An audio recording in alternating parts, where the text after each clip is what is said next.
McKenna Law Firm at 509-765-4451, fax 509-765-6019. COVID-19 policy regulation and services at a administration office that carries an executive order. This executive order carries major consequences of his election campaign. President of the United States of America carrying an executive order. So we download this at 704 South Lake, Washington, 509-765-4451, fax 509-765. We're at a gun store. We're at the DHS office today, and this is the 31st. I'm sorry. Yeah.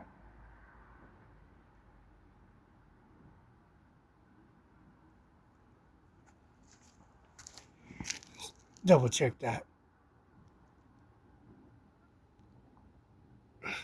Yeah, Tuesday, December 31st, 11:50 p.m. And the 31st of December at DHS office and the gun store. Get a receipt, transaction, and policy and a business license service at a McKenna Law Firm, giving duplicates and copies, and they continue to make things up. No service, no policy, regulation, and services. No administration office, COVID executive order. You know, they make things up at a gun store. So we put the video confirmation video, policy, regulation, and service at a gun store on Stratford Road in Moses Lake, called the Washington State Troopers and the Kennewick Police Department dispatch, of course, because the McKenna Law Firm belongs to Tri-Cities, Washington, also Benton County and Grant County. Now, Benton County and Grant County, Mr. Andy Miller and Dana Garth, Washington State Prosecutor of the Administration Office, were graveled and peeved. And the gun store, we have these brand new pants from the gun store. This is Outdoorsman Gun Store. And these pants were purchased and bought at the gun store Outdoorsman here in Moses Lake, Washington, and the Kennewick office. The Kennewick office on Canal, business office. Now, the McKenna Law Firm, we got these combat boots, the Class A uniforms. These this is a gun store. No, the gun store has this gigantic linen and winterized trousers, and they have brand new thermal insulated, cuffed and sewed and stitched linen inside the interior of the brand new trousers from the Outdoorsman. Now, Outdoorsman has these run about $300, $500 for each pair of pants on these ones, because the insulated linen on these is winterized for cold temperatures. So we ask for to get a receipt and transaction. Also, the purchase and transaction, McKenna Law Firm, how they broke into our window, business license renewals, and also the Kennewick McKenna Law Firm and Flynn Member Appointment, a Social Security office, and also a Giza, STCU, and Happel Credit Union, and also the other bank's assessments for direct deposit and services transaction for receipt and transaction for wire transfers. That means doing a deposit through a wire transfer from the Social Security office straight from McKenna Law Firm. Carla McKinnon, John Luke McKinnon, Virginia McKinnon, and Steve Hobbs, Kim Wayman, Secretary of State. Because I had to go to California to go get Secretary Kim Wayman. She gets documents and policy regulations. She went to a college in California. So I had to retrieve all the information, because I'm a born Washingtonian, and the Washington Army base and the policy regulation of law firms here in the policy regulation at Gonzaga University. You know, the pictures, the memos, the policy regulations, and then building the University College, and then building the Home Depot in Kennewick, Washington, and then building Home Depot in Spokane, Washington, and building Home Depot, and they're using equipment and policies of direct deposit EFT transaction.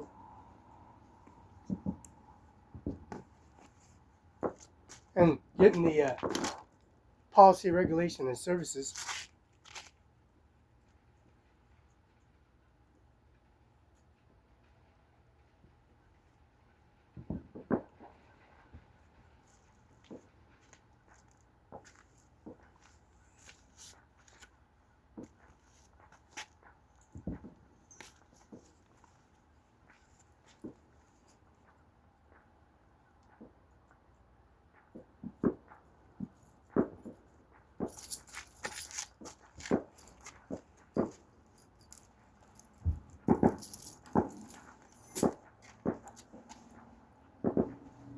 you know, taking automatic transaction reports and services from a law firm, and then coming on the agencies, bringing agencies to the parking lot, and then gravel the pit and policy regulation, and then they break it in here, law firm, and insinuating, making things up, and taking video confirmation, signature verification on the policy, regulations, services, administration office at a law firm at 509-765-4451, fax 509-765-6019. You know,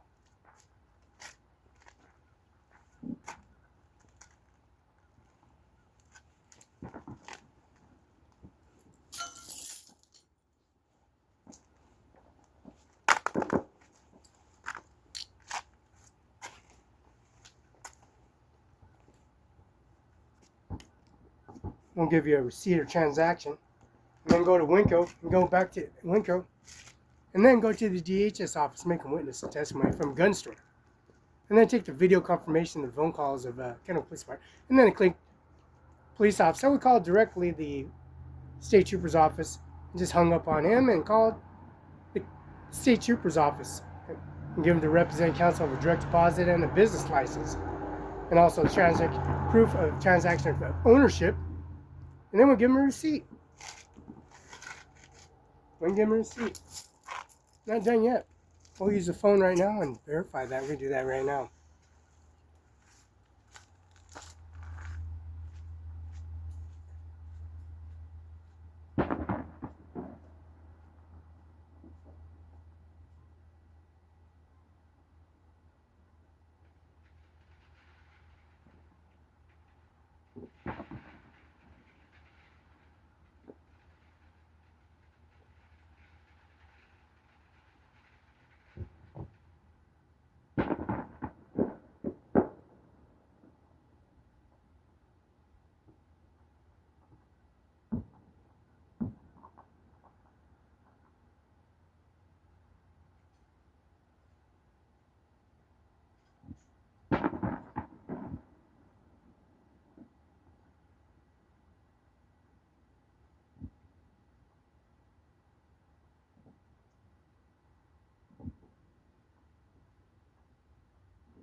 Yeah, I received a payment from a law firm from a laptop. You know, inside the office, outside the office, on video confirmation verification. And a policy regulation service that's been approved and sealed by the Secretary of State, Governor Jay Inslee, and also Teresa Bringston. And a confirmation signature verification, business rule, and recording the information from the DHS office for Winco's store.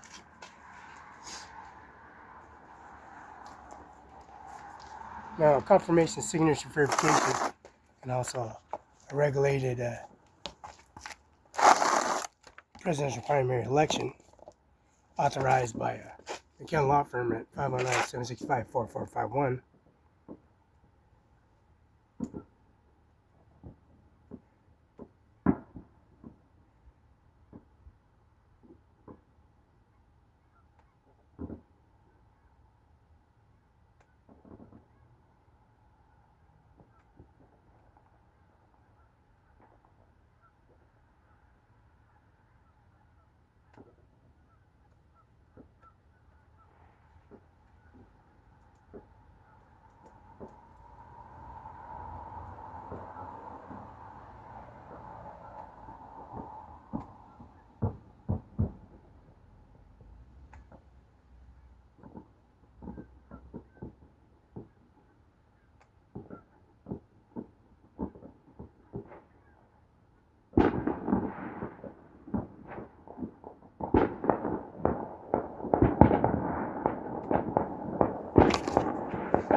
behind. He would have really, I assume, not had a chance. He was way behind her.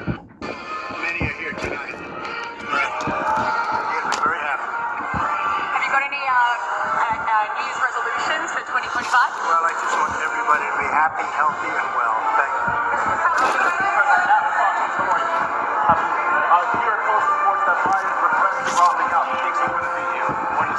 Well, he was way behind. He would have really, I assume, not had a chance. He was way behind her. And we wanted record. You're great people. Many are here tonight. You're great people. Many are here tonight. But you're going to be very happy. Have you got any New Year's resolutions for 2025? Well, I just want everybody to be happy, healthy, and well. Thank you.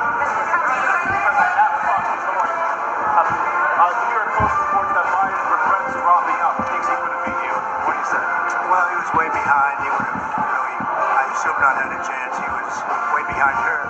And we wanted record numbers, as you know, in every swing state. We won the popular vote by millions and millions of people. So, hey, look, I wish him well. He had a chance to do it in the debate, and that didn't work out too well for him. That was, I guess, the reason that really led to his downfall. What are you looking forward to in 2025? Which is great, a great year. I think we're going to do fantastically well as a country.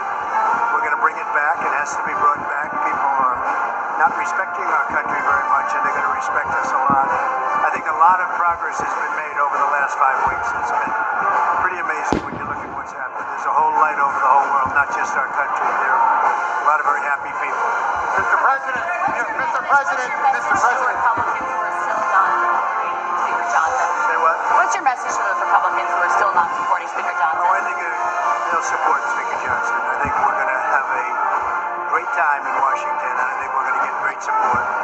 He's the one that can win right now. People like him. Almost everybody likes him. Others are very good too, but they have 30 or 40 people that don't like him. So that's pretty tough. Are you calling members on his behalf? Are you lobbying members? Well, if necessary, but I think really we're going to have a great time. We're going to get a successful vote. He's a good man. He's a wonderful person, and that's what you need. Why'd you change your mind on H-1B, sir? I didn't change my mind. I've always felt we have to have the most competent people in our country. We need competent people. We need smart people coming into our country. And we need a lot of people coming in. We're going to have jobs like we've never had before. But sir, you said you changed your position. Do you plan to go to the Carter funeral next week? Say it?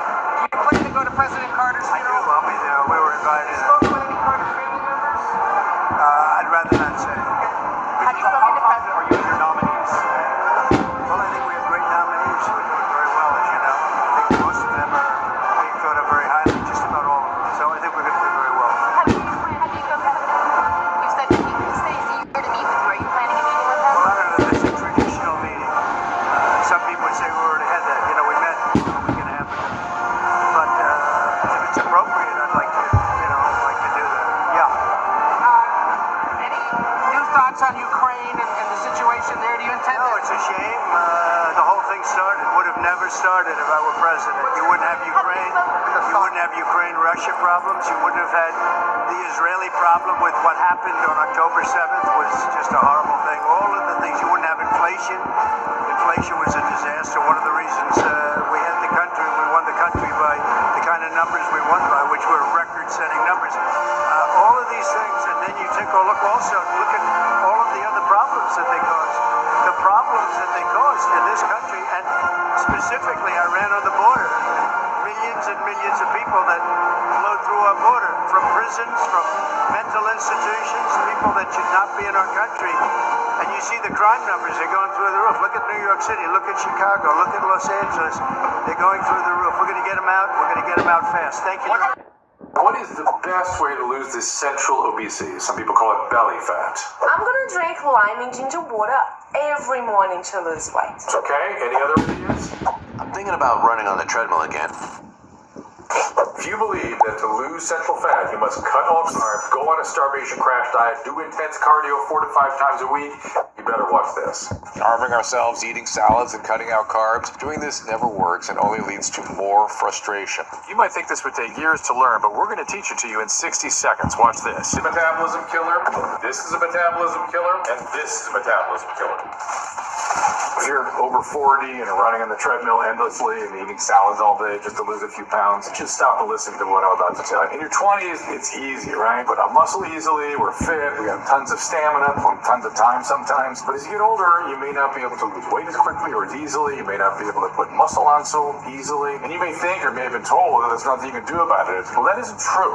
This is how to get in shape fast. Dr. Drew here. When it comes to cardio, it's true that it burns calories, mainly in the form of carbohydrates free in the blood. But here's the deal. After you work up a sweat, your body tends to replace those calories with your next meal. Steady-state cardio can actually release cortisol. Cortisol, of course, is your body's stress hormone, and it's not what you're looking for. It could lead to further muscle breakdown. If you don't like doing steady-state cardio, don't do it. Number one, it's not a great way to lose weight. And number two, you're going to hate it. If you hate it and it's not working, you will eventually give up. Dr. Drew and my wife Susan here, we want to show you something. You've probably seen this guy all over your feed claiming that cutting carbs isn't necessary for weight loss. Now, I know it sounds too good to be true, but let me tell you, there's more to this than meets the eye. The science of weight loss was cracked a long time ago. It's not a trend, it's facts. Following all those like trendy fad diets, all those trendy workouts that you see online is literally a waste of time. There's already a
I know what you're thinking. Please, another movie about a famous musician is theoretical. His fault in his ultimate redemption. But my story can't be told in a normal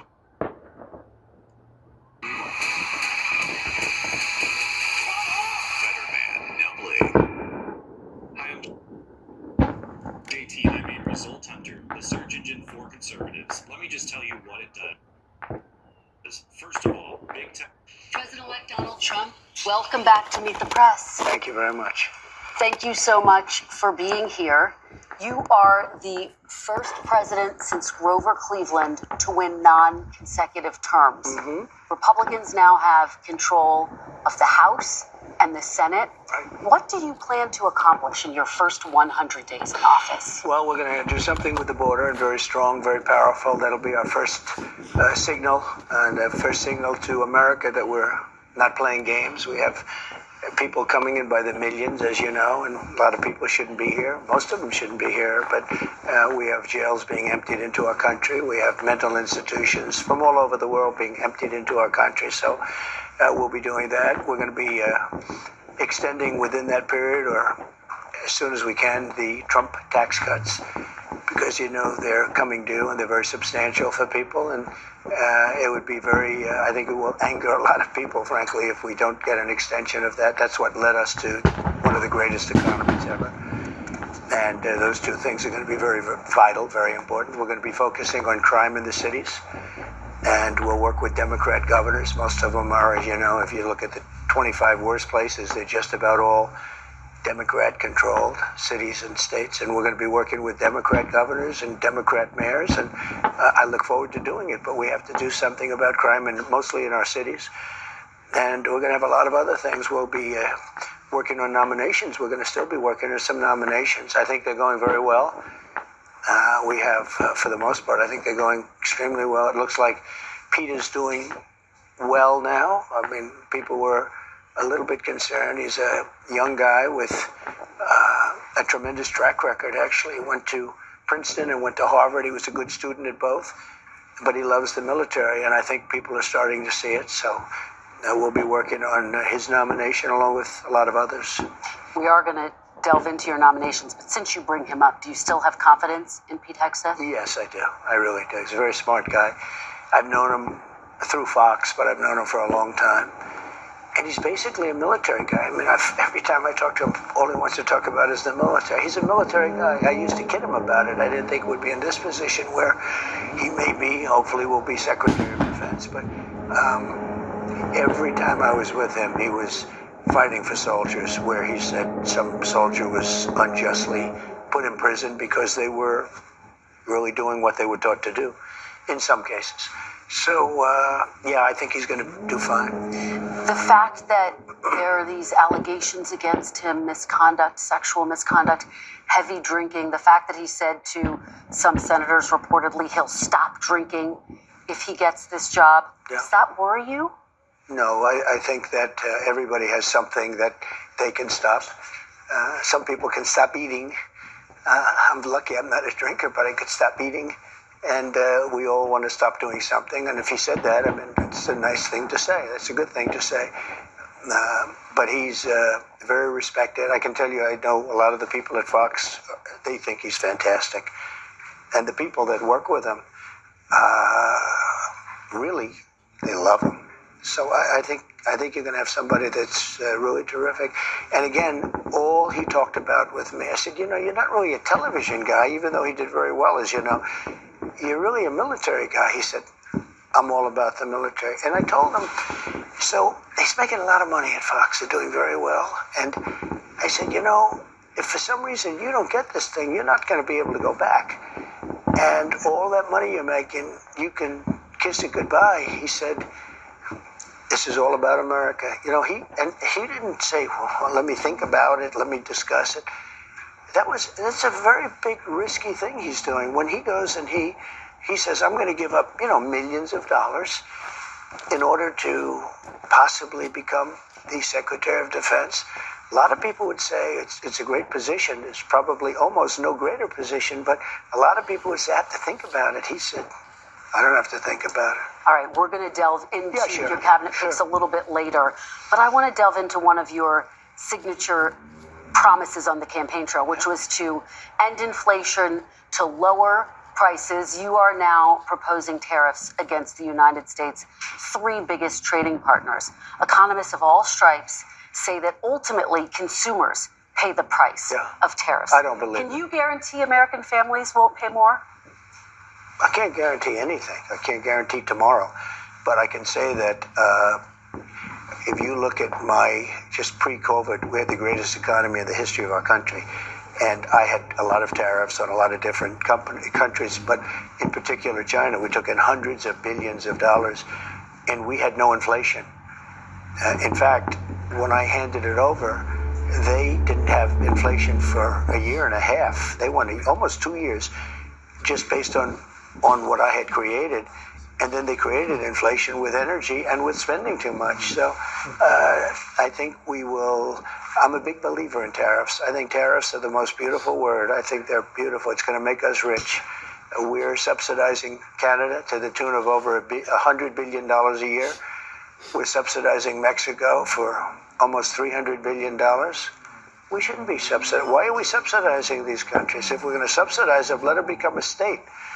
We're subsidizing Mexico, and we're subsidizing Canada, and we're subsidizing many countries all over the world. And all I want to do is I want to have a level, fast, but fair playing field. Sir, your previous tariffs during your first administration cost Americans some $80 billion, and now you have major companies from Walmart, Black & Decker, AutoZone saying that any tariffs are going to force them to drive up prices for their consumers. How do you make sure that these CEOs, that these companies don't in fact pass on the cost of tariffs to their consumers? They cost Americans nothing. They made a great economy for us. They also solve another problem. If we were going to have problems having to do with wars and having to do with other things, tariffs, I have stopped wars with tariffs by saying, you guys want to fight, it's great, but both of you are going to pay tariffs to the United States at 100%. And they have many purposes, tariffs, if properly used. I don't say you use them like a madman. I say properly used. But it didn't cost this country anything. It made this country money, and we never really got the chance to go all out because we had to fight COVID in the last part.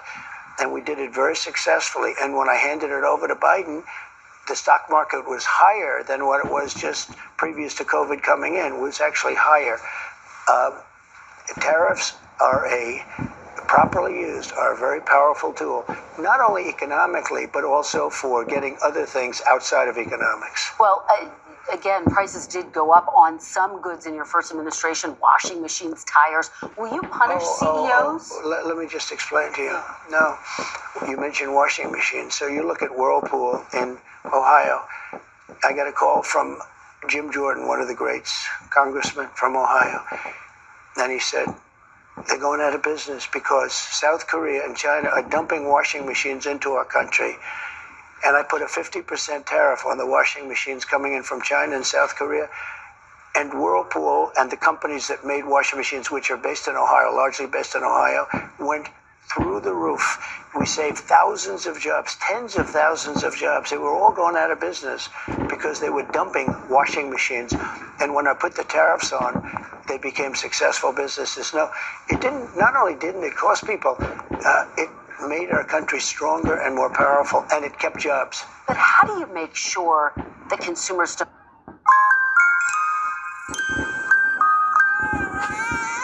Big ideas don't come easy. But when you get one, use that moment of clarity to create a new reality. To turn your pastime into your full-time. Your personal style into your signature brand. Your homemade recipe into a don't wind up paying more. Will you punish CEOs who try to pass the cost of tariffs on to their customers? Well, the market's going to take care of it. I mean, actually, the market takes care of it. And if it doesn't, we adjust it somewhat. But in the case of Whirlpool, or let's say companies that made washing machines, they were all being put out of business by the dumping from, in particular, South Korea and China. And when I put the tariffs on, very substantial tariffs, although peanuts compared to what people do to us, what countries do to us, it became a very, very powerful, successful company. Now, let's say I didn't do the tariffs. It would have gone out of business. You would have lost tens of thousands of jobs, and you don't include that in your equation. No, they make a lot of money. I'll go a step further. Tariffs are going to make our country rich. Tariffs are going to help us pay off $35 trillion in debt. Tariffs are going to make our country safe because China, as an example, doesn't want to play games with us if we're going to do tariffs on them. They don't want to play games. And we have a lot of games being played on us right now. Well, I think, and that takes me to my next question. Yeah. Are you actually going to impose these tariffs, or are they a negotiating tactic? Well, I'll give you an example. With Canada, and in particular Mexico, we have millions of people pouring into our country. You agree with that? I spoke with I spoke with Justin Trudeau. In fact, he flew to Mar-a-Lago within about 15 seconds after the call ended. He was at Mar-a-Lago. We were having dinner talking about it. I said, you have to close up your borders because they're coming in the northern border too a lot. Not like the southern border, but they're coming in the Canadian border a lot. And drugs are pouring in. Almost as importantly, drugs are pouring in, maybe more importantly, drugs are pouring in at levels never seen before, 10 times what we had. They're just pouring in. We can't have open borders. And I said to the president of Mexico and to Justin Trudeau, if it doesn't stop, I'm going to put tariffs on your country at about 25%. That's a very substantial tariff.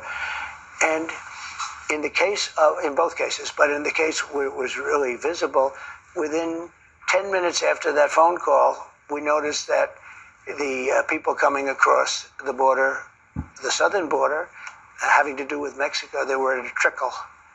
Just a trickle. It was, in fact, I call the border. See, unlike my opponent, I do call the border a lot.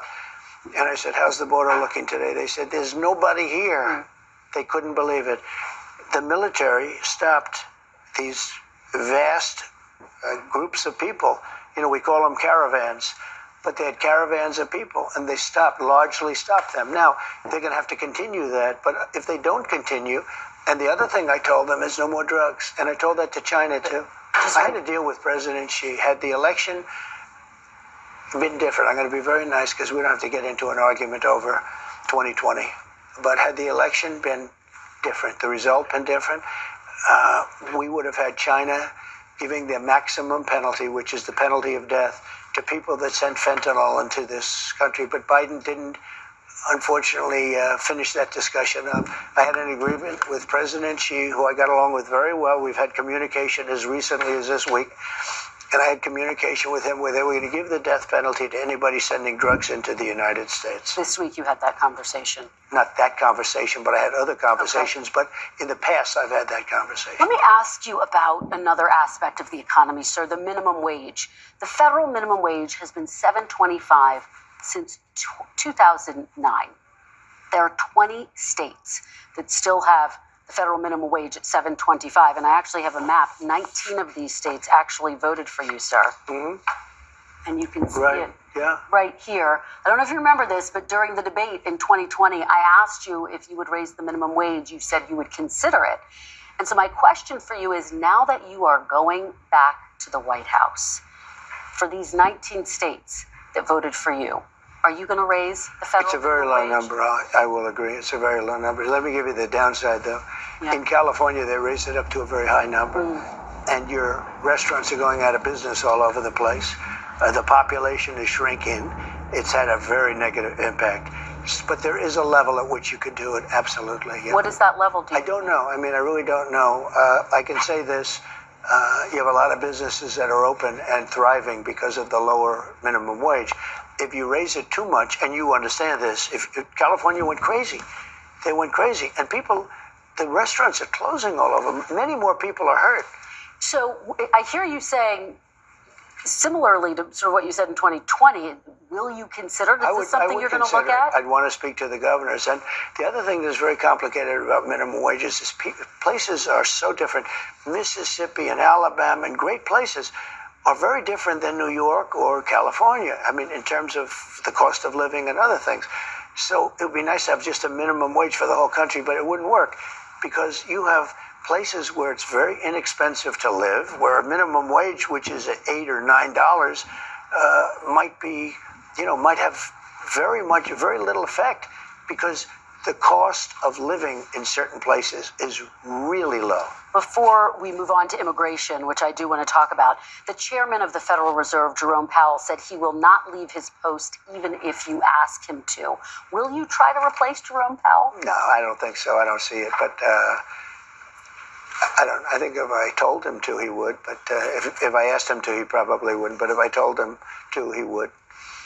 You don't have plans to do that right now? No, I don't. Okay, let's talk about mass deportation, one of your big agenda items. You've talked about prioritizing people who have criminal histories. Correct. But is it your plan to deport everyone who is here illegally over the next 4 years? Well, I think you have to do it. And it's a very tough thing to do. But you have to have, you have rules, regulations, laws. They came in illegally. The people that have been treated very unfairly are the people that have been online for 10 years to come into the country. And we're going to make it very easy for people to come in terms of they have to pass the test. They have to be able to tell you what the Statue of Liberty is. They have to tell you a little bit about our country. They have to love our country. They can't come out of prisons. We don't want people that are in for murder. So we had 11,000 and 13,000 different estimates, 13,099 murderers released into our country over the last 3 years. They're walking down the streets. They're walking next to you and your family, and they're very dangerous. The 13,000 figure, I think. So we're going to have this confirmation signature verification business license. We got testimony from the McKen Law Firm here in Moses Lake, Washington.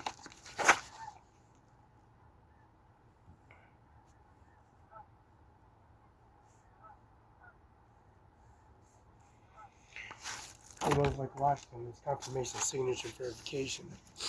Now, this law firm carries a business license. And this business license carries a confirmation signature verification and policy regulation of abiding contract by the President of the United States of America that has a authorization of a personal policy regulation out of Mar-a-Lago.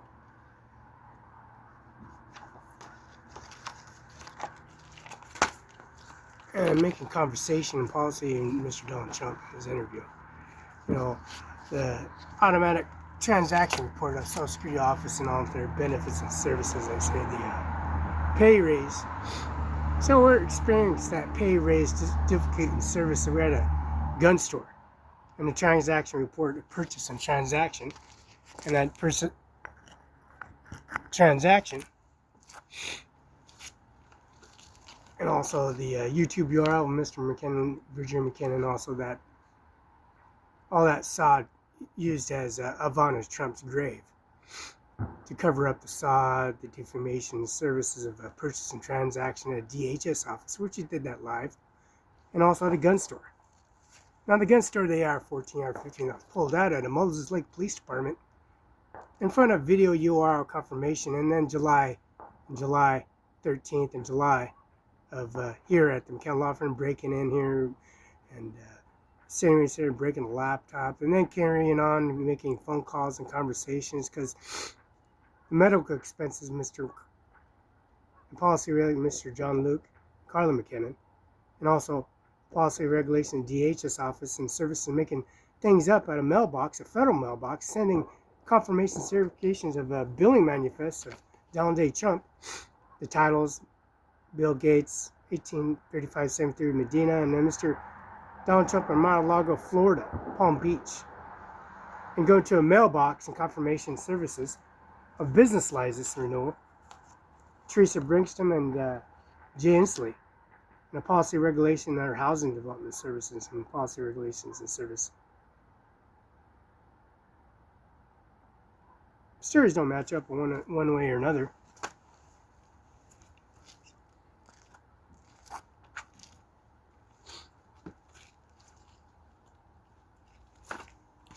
This policy regulation of Jimmy Carter.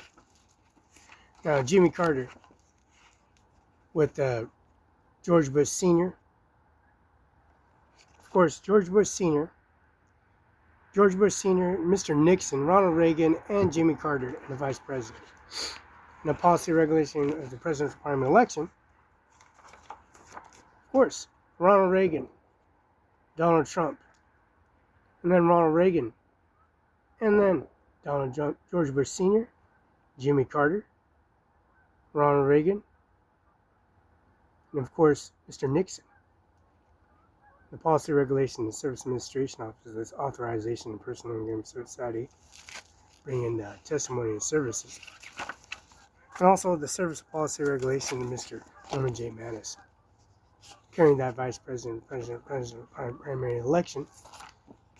And also the Family and Cartel Service Administration Office and Policy Regulation of Authorization and Service of COVID Authorization. And also the President primary election, 45th, 47th President of the United States of America. Now, these services, continuing on with President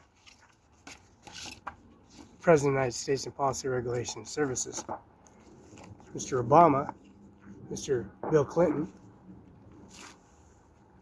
Mr. George Bush Jr., and George Bush Sr., Mr. Obama.